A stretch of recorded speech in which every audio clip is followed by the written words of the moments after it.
The lobby system in Washington, do you think it's serving us well, or is ruining us? The lobbyists. The lobbyists. Oh, that's what he asked about whether the lobbyists serve our interests. And the lobbyists are a big problem, but I don't see them as a problem the way a lot of other people see it, like we need more laws to regulate lobbyists. If you've ever called up your state representative and you call them up and say, you know, I want to see you, I want you to look at my views on schools or guns or something like that, you become a lobbyist. Lobbying is petitioning, and the First Amendment protects petitioning. So I don't want to regulate petitioners. I don't want to ever say that we'll interfere. You say, yeah, but people with the money, they control things, which there is some truth to that. But the problem there is that government is doing too much. They're acting outside the law, and therefore they have too much to offer, and the special interests do spend the money. So you need a different system of government, where the government has nothing to offer in that sense other than offering you more freedom. But if we had only people of high integrity in Washington, they wouldn't yield to that. They wouldn't listen to the lobbyists. You know, they say, look, I'm not going to listen to you. And quite frankly, you know, it's under the law today. If you're a lobbyist and you're special interests, you're allowed to donate to me. But I don't get any money from the lobbyists because they know what my positions are. So it's a big difference. So lobbying is a big problem, but that is a symptom of the size of government, and we're too much involved and too many favors can be passed out. And we must be very careful, never, you know, in our attempts to straighten out the messes that we're in, that we take away your freedom.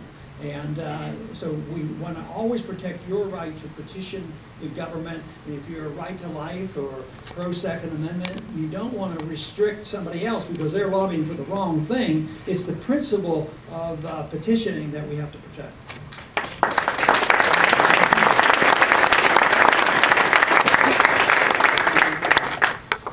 Hey, Dr. Paul. My name's Phil. I've been a fan of yours ever since the last campaign. And I know you said you would immediately bring the troops home. But my question for you is things like abolishing the IRS and the Department of Education, kind of some of the long-term goals. Is that something that could be accomplished in your first 4 years, or will that take the full 8 years that you're in office? Well, I'd like to do it very quickly. But you know, in the midst of a revamping of a crisis, when a country is totally bankrupt, that would give you an opportunity to say, this is the way it's going to be, because you can't pay all the employees, and you could have, you know, very big changes. But no, you could have. See, I always have priorities in my mind on what we could do if we were going to work our way out of it. And I think the easiest place to cut is overseas. You know, you can save a lot of money. And probably the place where I want to cut the least would be medical care for children and the elderly.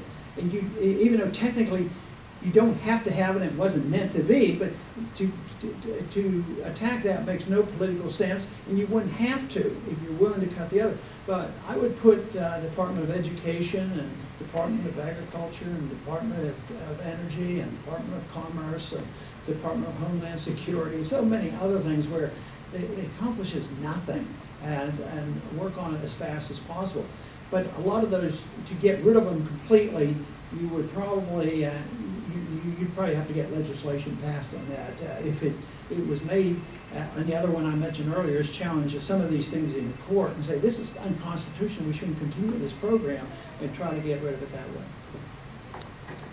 We're going to have time for 2 more questions, and then what we'll do after that, if we could form a line, Congressman will stand at that door, have a chance to greet everybody, get an autograph. If you have a question you didn't get a chance to ask, you'll have a chance on your way out of the room. Wanted to let everybody know you will have your opportunity, and make sure you get a yard sign on your way out too, and stop at the table right outside the door. Get signed up to get to Ames. Get more information. There's campaign materials over on the table over on that wall too, and I'll see you in Ames. Let's do 2 more questions. I'd like to ask this gentleman right here. Dr. Paul, you've mentioned a couple of times today that you've stood in opposition to many others in the legislature. You've introduced some novel ideas. Others have described your ideas, I think today, as visionary, unique. What assurances do we have that you can accomplish these things as a leader in Washington as a unique individual? How can we know that these things are actually going to happen if we send you to the White House? Well, there's no way to absolutely know that. But one thing you could know is that I won't change my mind in making every single effort to do it.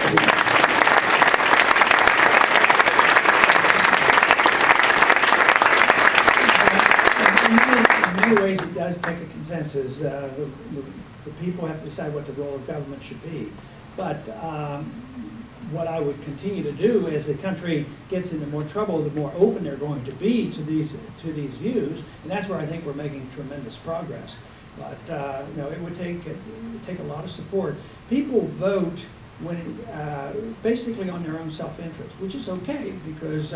But if it's only because it's in their self-interest because they think they're going to steal from their neighbors through their congressman who's going to tax their neighbor for the stuff they want, that is bad. But people vote in their best interest.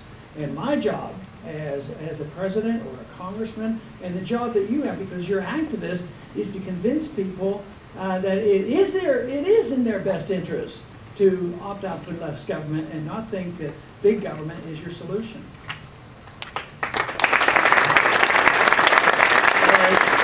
A gentleman in a button-down shirt. Congressman Paul, in the 70s, I don't remember what year, an executive order closed the gold desk at the Federal Reserve banks.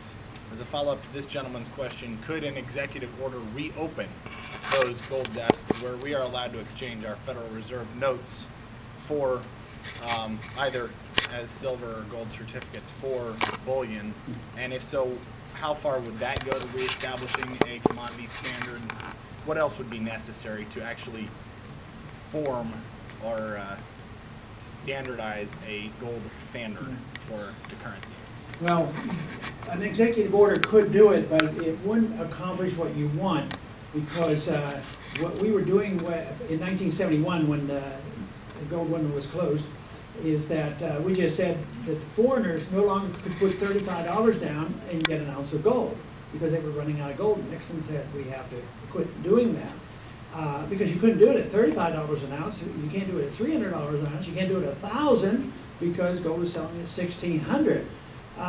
So the closest thing you could come to is essentially what we have, and that is the gold can be bought and sold at $1,600 plus dollars.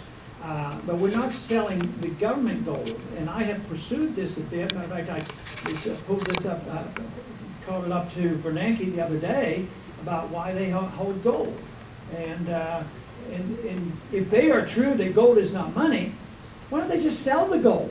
So in your case, you say yes, and I wouldn't really be opposed to that because I believe that the market, if you allow the market to work, the market could, pick up competing currencies, gold, silver, a basket of commodities or whatever. Gold, though, is the ultimate test of 6,000 years.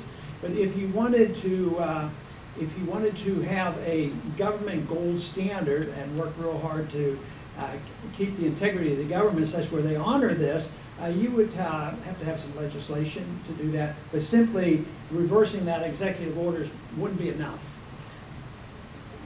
All right. Thanks, everybody, for coming out. Get a sign on your way out. Get signed up to go to Ames. Bring friends and family.